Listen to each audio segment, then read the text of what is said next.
मैंने आज समाज की चिंता किए बिना एक ऐसी लड़की से अपने भाई की शादी करवाने जा रही थी। समाज तो कभी भी उसको स्वीकार नहीं करता, लेकिन मेरे भाई ने और मैंने ये ठान लिया था कि शादी हमने उसी लड़की से करनी है जो कि कोठे में पूरे 10 साल अपने जिस्म का सौदा करती रही। लेकिन मुझे पिंकी बहुत पसंद थी और आज मैं अपने भाई को पिंकी से मिलवाने वाली थी। वैसे तो उस कोठे पर पुलिस का छापा पड़ चुका था। वहाँ पर ज़्यादातर लड़कियाँ जो ज़बरदस्ती लाई गई थीं, वे लड़कियां जो अपने अपने घर चली गई थीं, लेकिन जिसका कोई आगे पीछे था ही नहीं, वे लड़कियां अभी भी वहीं पर काम कर रही थीं और अपनी मर्जी से वहां पर थीं।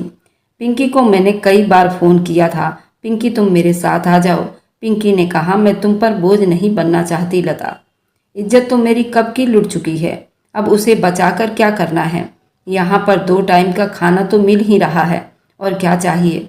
आखिर मैं जाऊँगी भी तो कहाँ जाऊँगी, मेरा तो कोई नहीं है इस दुनिया में।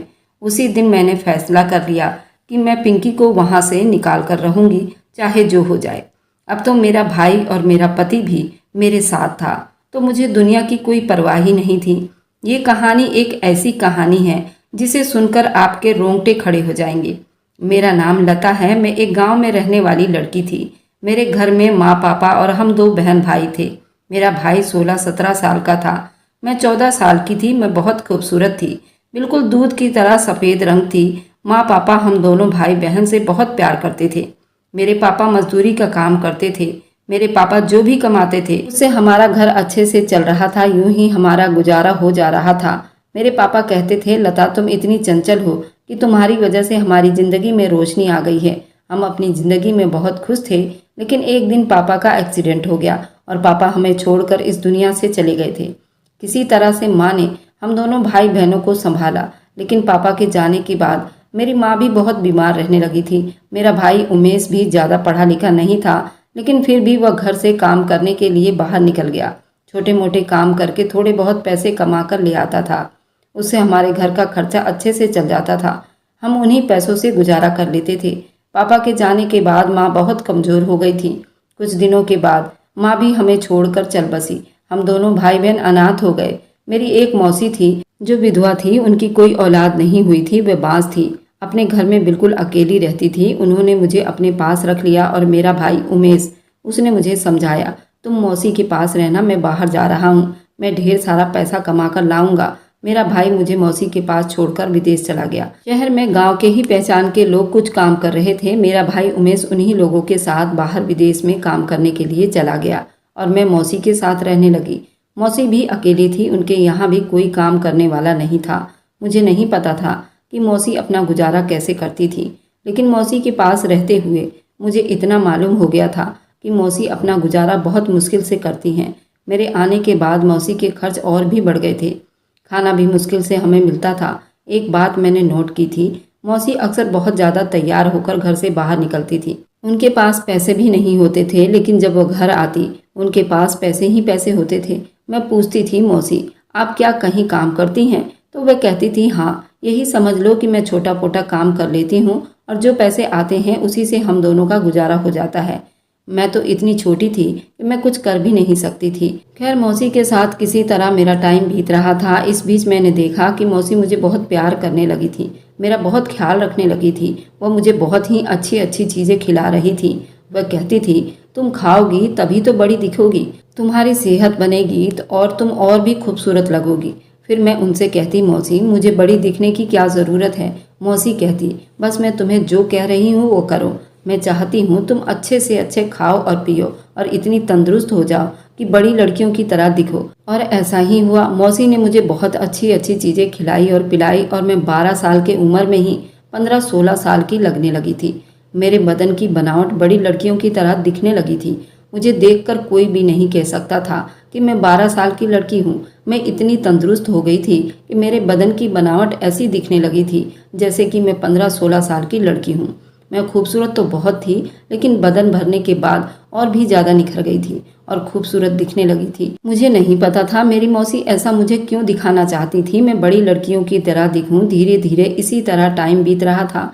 तभी एक दिन मैं मौसी को फ़ोन पर किसी से कुछ ऐसी बात करते हुए सुन लिया।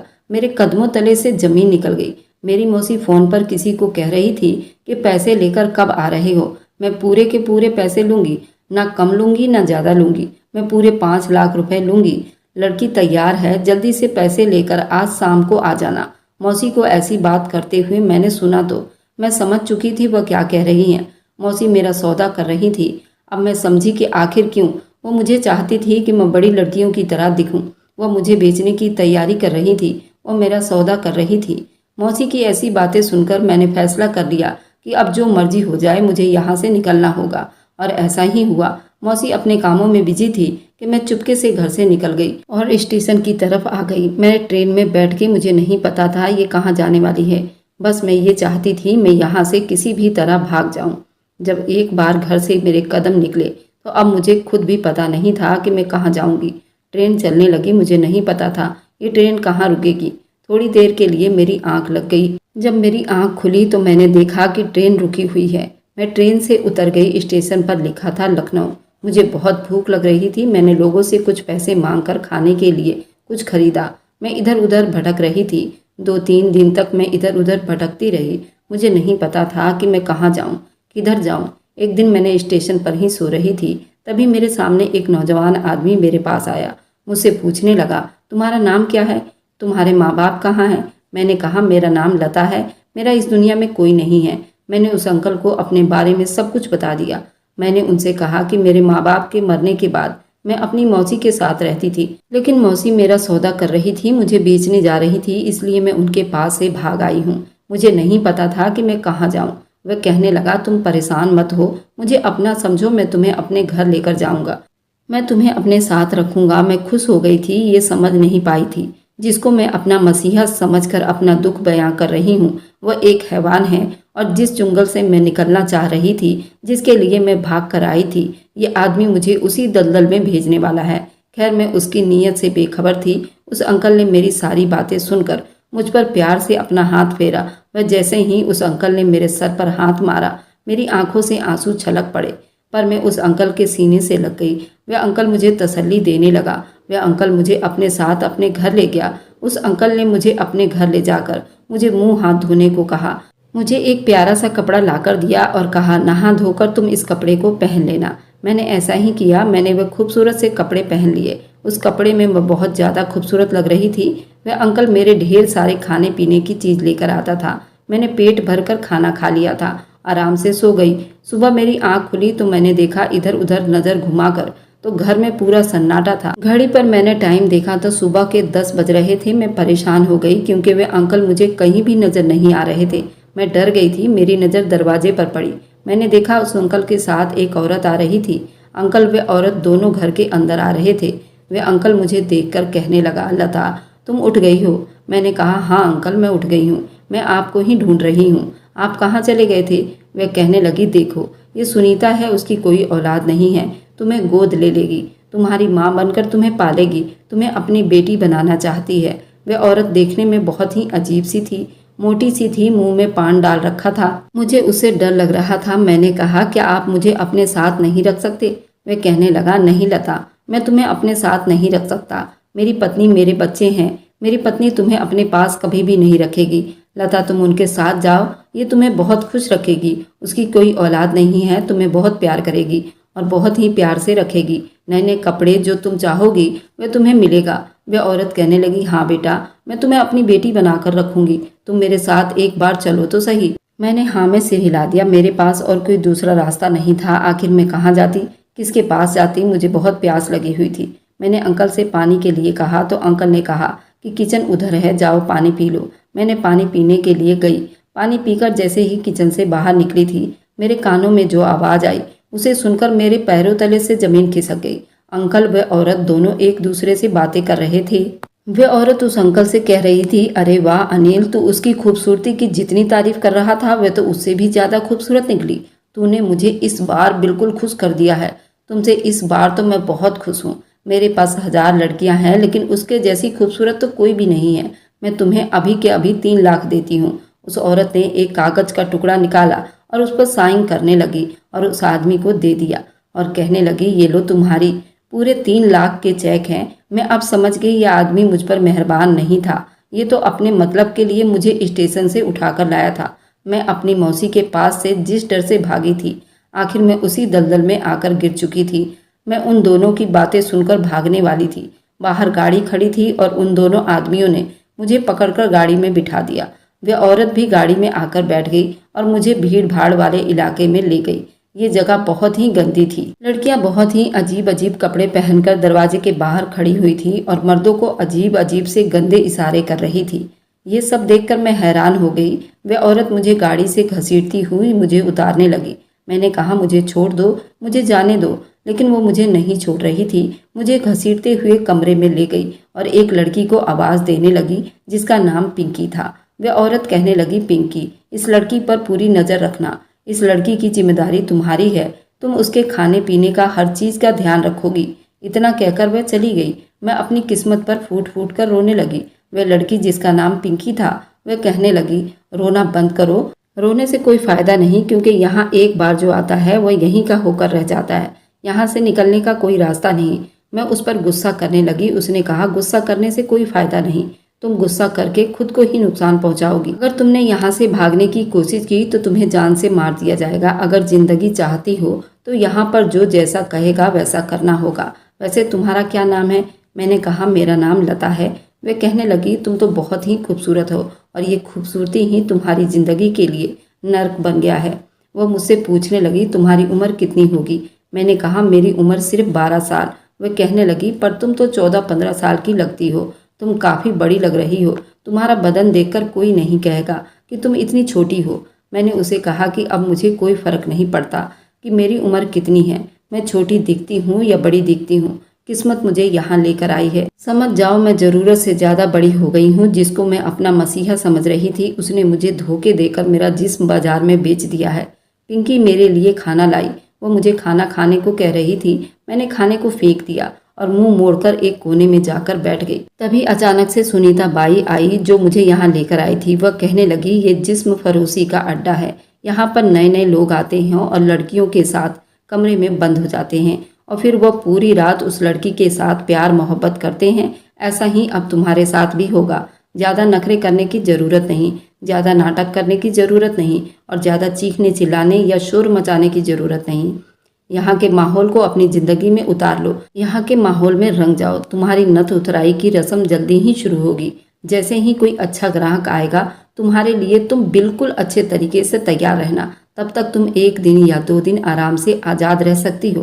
खाओ पियो ऐश करो, कोई समस्या नहीं। और यहाँ से भागकर जाने की अगर जरा सी भी कोशिश या हिम्मत की तो यहाँ के बॉडीगार्ड देख रही हो ना, आसपास में जो हट्टे कट्टे मुस्टंडे खड़े हैं, वे टांग पर टांग रखकर तुम्हें बीच से चीर कर रख देंगे। मुझे कुछ भी समझ नहीं आ रहा था ये मेरे साथ क्या हो गया। खैर, मेरी नथ उतराई का टाइम भी आने वाला था। हर दिन यहाँ पर एक ग्राहक आते थे और उन सभी को मुझे दिखाया जाता था, लेकिन मेरी कीमत उस औरत ने इतनी लगाई थी। अब तक जितने भी आदमी आए थे वे लोग इतनी कीमत नहीं दे पा रहे थे, इसलिए मुझे अभी तक किसी ने हाथ भी नहीं लगाया था। लगभग इसी तरह टाइम बीत रहा था। इसी तरह 1 हफ्ता बीत गया था और वह दिन भी आ गया जिस दिन मुझे कोई हाथ लगाता। एक लंबा चौड़ा आदमी उस कोठे पर कदम रख चुका था। मुझे लेकर उस आदमी के पास गई। वो मुझे देखते ही बोल पड़ा कि मैं दूंगा उस लड़की की कीमत पूरे 1 लाख। जाओ उस लड़की को लेकर आओ और उसे दुल्हन की तरह सजाकर मेरे कमरे में लाओ। उसकी ऐसी बातें सुनकर मेरे तो हाथ पैर कांपने लगे थे। ऐसा लग रहा था अब मेरी दुनिया लूटने वाली है। अब मेरा कुछ भी मेरा नहीं रहेगा। मेरा सब कुछ उजड़ने वाला है। वह 45 साल का नौजवान हट्टा कट्टा आदमी था और मैं तो सिर्फ 13 साल की थी। मैं अपनी किस्मत को कोस रही थी। मुझे दुल्हन की तरह सजाकर कमरे में बिठा दिया गया था। मेरे हाथ पैर कांप रहे थे। तभी सामने वह आदमी दिखाई दिया। वह कमरे में आया और उसने दरवाज़ा बंद कर दिया। मैं डर से बिस्तर पर उठकर खड़ी हो गई। वह कहने लगा, अरे तुम उठकर खड़ी क्यों हो गई हो? बैठी रहो। तुम इतनी डर क्यों रही हो? मैंने कहा, साहब आप मेरे करीब मत आना। वह कहने लगा, अच्छा तो मैंने तुम्हारी इतनी कीमत अदा की? उस औरत को इतने सारे पैसे क्यों दिए हैं पता है? तुम्हारे साथ 1 रात बिताने के लिए। मैंने कहा, साहब मेरे साथ ऐसा कुछ मत करना। मैं ये सब बर्दाश्त नहीं कर पाऊंगी। मुझसे ये सब नहीं होगा। वह कहने लगा, सब कुछ हो जाएगा, तुम कोशिश तो करना। तुम क्यों छोटी बच्ची की तरह डर रही हो? अगर तुम्हें ये सब करना ही नहीं था तो फिर इस जगह पर क्यों आई हो? मैंने कहा, साहब मैं यहाँ पर अपनी मर्जी से नहीं आई हूँ। मुझे यहाँ पर ज़बरदस्ती लाया गया है। वह पूछने लगा, तुम्हें यहाँ पर कौन लाया है? मैंने कहा, साहब मैं बहुत ही छोटे से गांव में रहती थी। मेरे माँ बाप के मरने के बाद मेरी मौसी ने मुझे अपने पास रखा। उन्होंने मुझे बेचने की कोशिश की तो मैंने उनके पास से भागकर इस शहर में आ गई। लेकिन किस्मत की मारी थी, मेरी किस्मत भी फूटी थी। मैं यहाँ पर भी इसी दलदल में फंस गई। इसलिए मैं ना चाहते हुए भी इस दलदल के बाजार में पहुँच गई।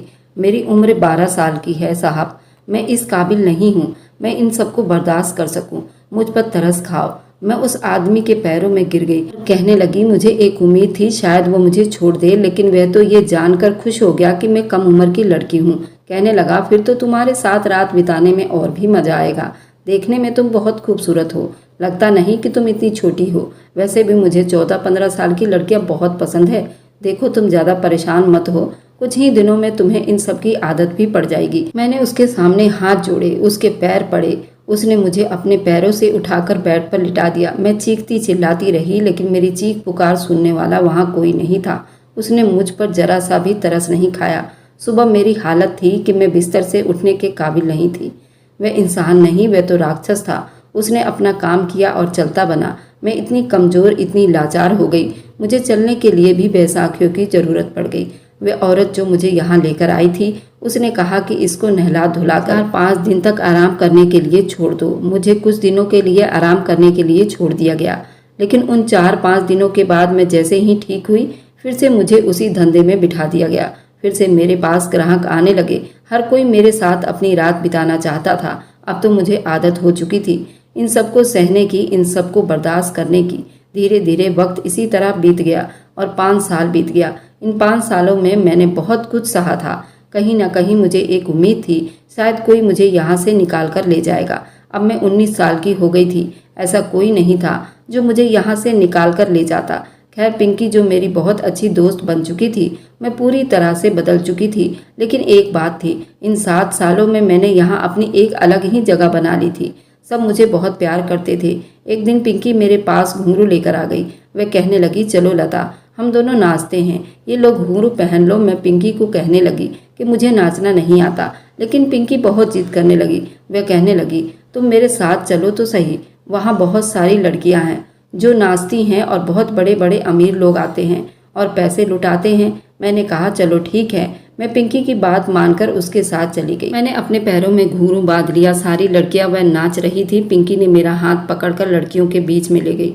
वहां जाते ही न जाने मुझे क्या हो गया था, मुझे समझ ही नहीं आया था। सभी लड़कियां जो नाच रही थी, घुंघरू की आवाज़ मेरे कानों में गूंजने लगी। उस आवाज़ से न जाने मुझे क्या हो गया और मेरे पैर अपने आप ही उठने लगे। उन घुंघरू के साथ ताल में ताल मिलाने लगे और मैं नाचने लगी। पता नहीं मुझे क्या हो गया। मेरे साथ जो भी हुआ था वह सब मेरी आंखों के सामने आ गया था। उन घुंघरू की आवाज़ में मैं गुम हो गई थी और मैं अपनी धुन में नाचने लगी थी। मेरे पैर रुकने का नाम ही नहीं ले रहे थे। वह पहली रात जिस आदमी ने मुझे नोच खाया था, मैं चीख रही थी, चिल्ला रही थी। मेरी आंखों के सामने वह रात घूम रही थी। इसी तरह नाचते नाचते मेरे पैरों में बंधे घुंघरू सारे के सारे टूटकर जमीन पर बिखर गए। मुझे चक्कर आने लगे थे। मैं जमीन पर धड़ाम से गिर पड़ी थी। वहां पर पूरा सन्नाटा छा गया था। तभी एक लड़के ने अपना हाथ आगे बढ़ाया और मेरा हाथ थामकर मुझे उठाया और कहा, तुम ठीक तो हो ना? मैंने कहा, जी साहब, मैं ठीक हूँ। पिंकी मेरा हाथ पकड़कर खींचकर मुझे ले जाने लगी। वे लड़का मुझे ही देखे जा रहा था, मुझे देखकर मुस्कुरा रहा था। मुझे पता था उसने मुझे देख लिया है और मेरे साथ रात बिताने का कहेगा। यहाँ हर कोई मेरे साथ रात ही बिताता था, किसी न किसी के साथ, वरना यहाँ कोई क्यों आएगा। ऐसा ही हुआ। वह लड़का मुझे खरीद चुका था। मैं इतनी खूबसूरत थी, जो भी मुझे एक नज़र देख ले वह मेरे साथ रात बिता कर ही छोड़ता था। मेरे साथ एक रात बिताने के उसने पूरे 2 लाख रुपए दिए, क्योंकि मैं पहले से ज़्यादा और निखर गई थी और खूबसूरत हो गई थी। उसने सुनीता बाई को दे दिया। मैंने सुनीता बाई से कह दिया, उस लड़के को आज रात मेरे कमरे में भेज देना। वह लड़का कमरे में मेरा इंतजार कर रहा था। मैं उसके पास गई। मैंने दरवाज़ा बंद किया। मैंने अपने दुपट्टे को उतार कर बिस्तर पर खुद ही रख दिया। मैंने कहा, चलो टाइम खराब मत करो, जल्दी से अपना काम निपटा लो और चलते बनो। वह कहने लगा, कैसी बातें कर रही हो? मैंने कहा, कैसी बातें कर रही हूँ? तुमने मेरी कीमत दी है, तो क्या तुम मेरी बकवास सुनने के लिए मेरी कीमत अदा की है? सुनो, जो तुम करने आए हो ना, वह करो और चलते बनो। कहने लगा, तुम गुस्से में लगती हो, हमेशा ऐसे ही रहती हो क्या, या फिर मेरे साथ ऐसा कर रही हो? मैंने कहा, बस मुझे तुम्हें जानने की ज़रूरत नहीं है। वह कहने लगा, जानने की ज़रूरत कैसे नहीं है, वही तो जानने के लिए आया हूँ। मैंने कहा, बकवास कर रहे हो तुम, क्या जानने के लिए आए हो? ज़्यादा जानने की कोशिश मत करो। वह कहने लगा, तुम्हें क्या लगता है कि मैं तुम्हारे पास क्यों आया हूँ? मैंने कहा, वही जो करने के लिए तुमने मेरी कीमत अदा की है, मेरे बदन को खरीद कर। अब तुम पैसा खराब मत करो। वह हंसने लगा। वह कहने लगा, तुम आराम से बैठो। उसने दुपट्टा उठाया, मेरे कंधे पर रख दिया। वह कहने लगा, मैं तो बस तुम्हारे साथ बातें करने के लिए आया हूँ और कुछ करने के लिए नहीं आया। तुम्हारी आंखों में बहुत दर्द दिखाई देता है। तुम्हें देखते ही मेरे दिल ने चाहा तुम्हें करीब से जानूं। मैं जोर जोर से हंसने लगी। मैंने कहा, अच्छा तो लोग यहाँ पर दिल की बात भी सुनते हैं? वह कहने लगा, हाँ क्यों नहीं।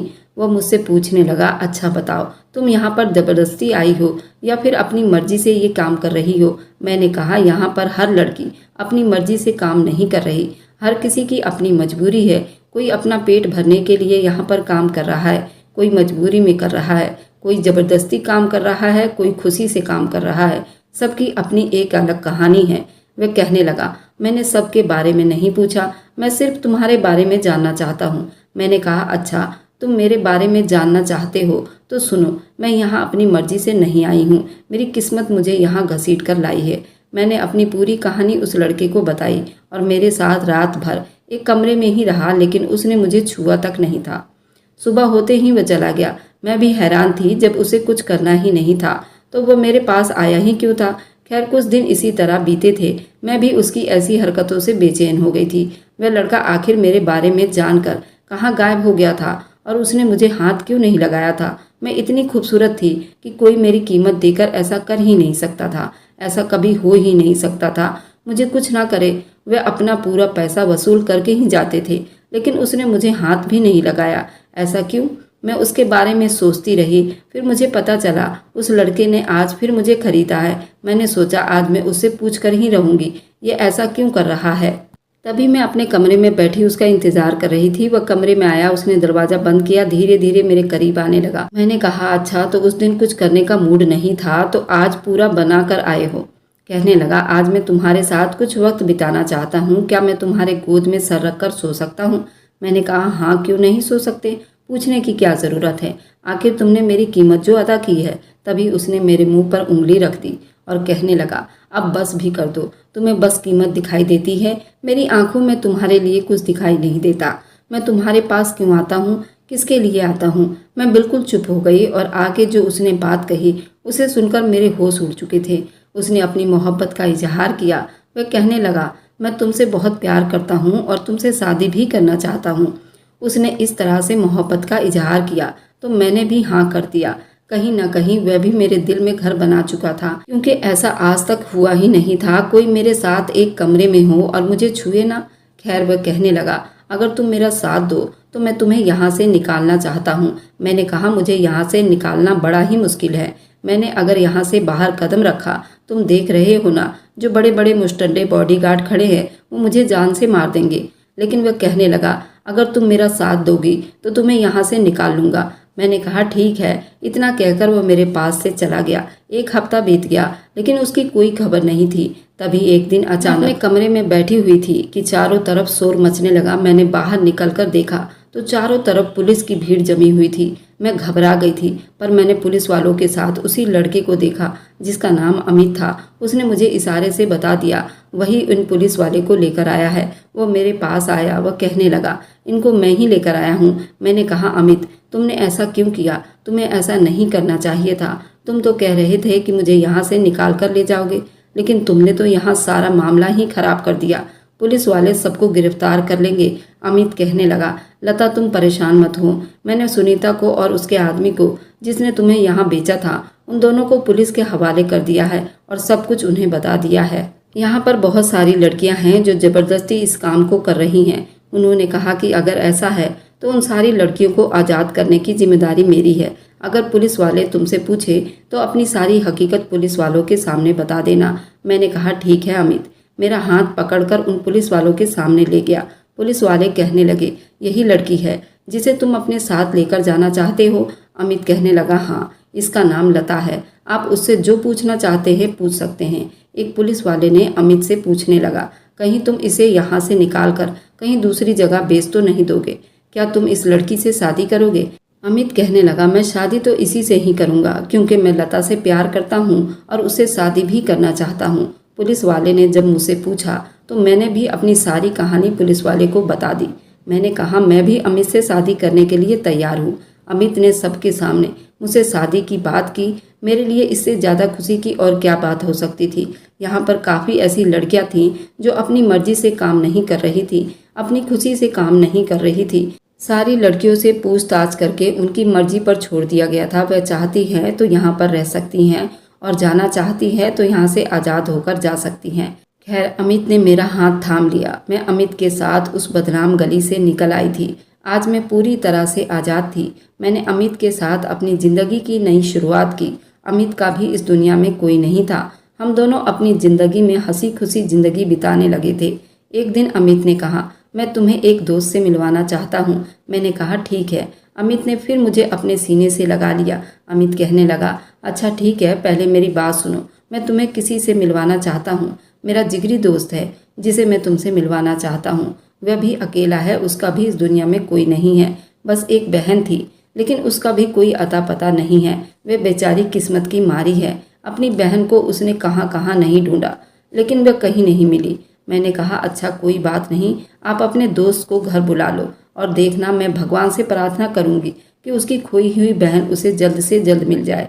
दूसरे दिन अमित अपने दोस्त के साथ घर आया तो मैंने उस इंसान को देखकर हैरान रह गई क्योंकि वह कोई और नहीं, ये तो मेरा ही भाई था, मेरा अपना भाई जो शहर गया हुआ था। मेरे भाई ने भी मुझे देखकर सीने से लगा लिया। हम दोनों भाई बहन फूट फूट कर रोने लगे। उसने कहा मैंने तुम्हें कहाँ कहाँ नहीं ढूंढा, मैंने मौसी से कितनी लड़ाई की लेकिन उसने तुम्हारे बारे में कुछ भी नहीं बताया। उसने बस इतना कहा, न जाने वह कहाँ भाग कर गई। मैं भी उस लड़की को कहाँ कहाँ नहीं ढूंढा लेकिन वह मुझे कहीं नहीं मिली। तुम कहाँ थी, किस हाल में थी? मैंने अपने भाई को सब कुछ बता दिया। मेरा भाई अपने आप को कोसने लगा। वह कहने लगा मुझे तुम्हें छोड़कर जाना ही नहीं चाहिए था। लेकिन मैंने कहा भाई जो हो गया उसे भूल जाओ। अमित मेरी दुनिया है, मैं अमित के साथ बहुत खुश हूँ। भाई ने मेरे सर पर हाथ फेरा और अमित को भी गले से लगा लिया। अमित हमारी शादी को 1 साल बीत गया। मेरा बहुत ही प्यारा सा बेटा हुआ जिसका नाम मैंने लव रखा है। मैं और अमित आसानी से जिंदगी बिता रहे हैं। मैंने अपने भाई की शादी अपनी सहेली पिंकी से करवा दी जो मेरे ही तरह वहाँ मजबूरी में फंसी हुई थी। उसका भी ना कोई माँ थी ना कोई बाप था। मेरे भाई ने भी खुशी खुशी पिंकी का हाथ थाम लिया। हालांकि पिंकी मेरे भाई से उम्र में 10 साल बड़ी थी लेकिन मेरे भाई ने उसका साथ दिया और उससे शादी कर लिया। आज हम दोनों भाई बहन एक ही साथ रहते हैं। पिंकी भी मेरे साथ रहती है और हम दोनों सहेलियों की तरह एक साथ रहते हैं और हमारे बच्चे भी स्कूल जाते हैं। अगर आपको आज की कहानी पसंद आई है तो वीडियो को जरूर लाइक कीजिएगा और अपने दोस्तों के साथ शेयर भी कीजिएगा। और हाँ, अगर आपने अभी तक हमारे चैनल को सब्सक्राइब नहीं किया तो ज़रूर सब्सक्राइब कर लीजिए। मिलते हैं हम अपनी कल की एक नई दिलचस्प कहानी के साथ। मुझ पर सदा अपना प्यार और स्नेह बनाए रखें। सभी को मेरा प्यार भरा नमस्कार दोस्तों।